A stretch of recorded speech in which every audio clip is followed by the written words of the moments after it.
Hi, good morning, everybody. Let's talk a little bit this morning about the Matthew Tkachuk trade. I've got some Sabres videos coming your way later. Coming up. Yeah, guys, I want to touch on this, okay, before I go and I start my day. I've got to put eye drops in one of my tenants, and this, long story short, I got things I got to do this morning. So I got to get about my day. I got things I want to get done before, and I got some videos for our Sabres faithful lined up later on. Guys, I want to talk about this deal because we just can relate to this. I think if any fan base can relate to this, it's us in Vegas more than anybody right now.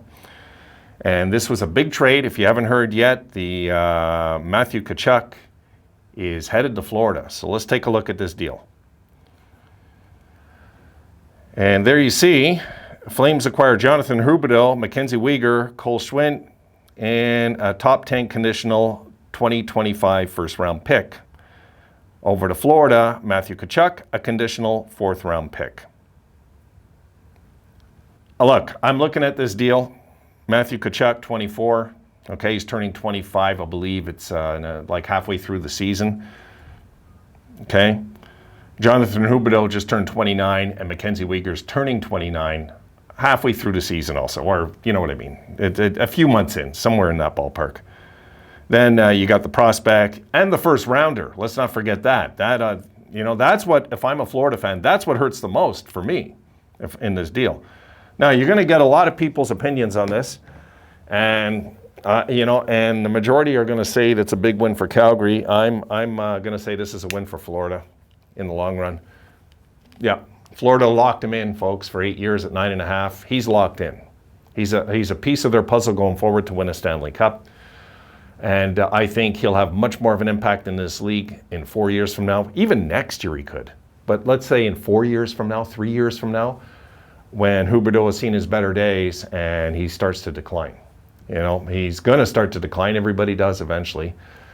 Tkachuk's not even near that yet. That whole contract, Tkachuk should be maybe just starting to decline by the end of it. If he, has that in him to not make it to 35, 36. Some guys don't. It depends.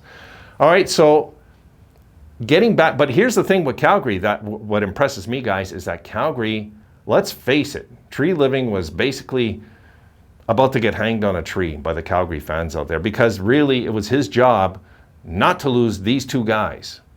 All right, he's lost Gaudreau for free. He kind of redeemed himself with this deal. He did. This is a redemption for this GM, because it was brutal the week they've had. Brutal. And now the Flames fans can breathe again and say, wow, we're still kicking. We still got a heartbeat now that they gotten a guy like Huberdeau. Huberdeau's an absolute stud. We all know it. 29. He just turned 29. I want to keep saying that. He's 29. And 29 is old. It's not old, but in today's NHL, it's old. It actually is. You're getting old by the time you're 29, 30 in this league now. Now, Huberdeau's the type of guy, probably, I'm guessing if they give him a 4 or 5 year deal and lock him in there, that he's good to go. He's good to go for those years. He might not, maybe by 33, have the same guy that we seen last year. I think last year was a career year for him. I don't think he'll have that kind of year next year. But still, he's a really good player. And it looked bad for Calgary, eh? Like, let's just say 24 hours ago, it looked bad. But now they got a first rounder back. They got Huberdeau. Weegar, who's a good defenseman, who shoots right and has value out there for sure. They can and both those guys, here's the problem for Calgary though. Huberdeau and Weegar, both unrestricted after this year.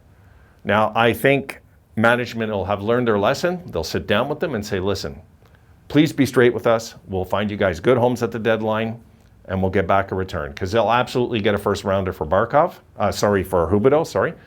They will absolutely get a first rounder for him without a doubt. Even as a rental, guys, if a team's going for a cup, he's going to be interested to stay there, especially if they're a powerhouse team. He's going to be interested. And it'll be one of the teams that he would accept a trade to, right? He still has some, I'd have to check his, I believe he has a 10-team no-trade list on his thing.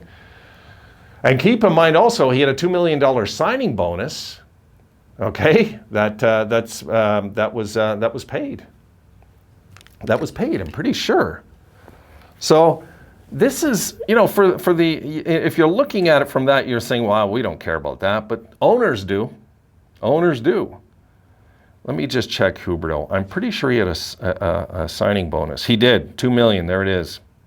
Oh, he had it the last 2 years also. Okay, so he had $2 million signing bonus, 5.9 hit, 4.2 salary this year. 6.2 salary, total salary, But anyway, 5.9 hit. Last year of his contract, and same thing with Uyghur. I mean, they're going to have to get those guys locked in for this to be a win for their side as well. And if they don't, it's a loss, but it's not an outright horrible loss, because it's like the guy was leaving your city and you're still going to get a few first rounders out of the deal now, no matter what. It was looking bleak for Calgary, folks, really. I honestly thought he was just going to play it out. I didn't think any team would be able to swing what they swung except St. Louis. I thought the Blues would be the team to land this guy, because that's all we've heard, really, is that he wants to go home. And I think it was all talk, it was all smoke and mirrors. He just wanted a new contract on a contending team, another team he wanted out of Calgary. We don't know what's going on over there. People are blaming Sutter, blaming management, and it could be ownership here. We don't know. We don't know what's going on. I mean, there's a reason players seem to want out over there. And we'll see if there's a pattern of that with Huberdeau next summer. That's when we're going to know. If Huberdeau doesn't get an extension signed soon, I'd be kind of surprised. I think there's going to be a good chance that Calgary can get him signed in. I do.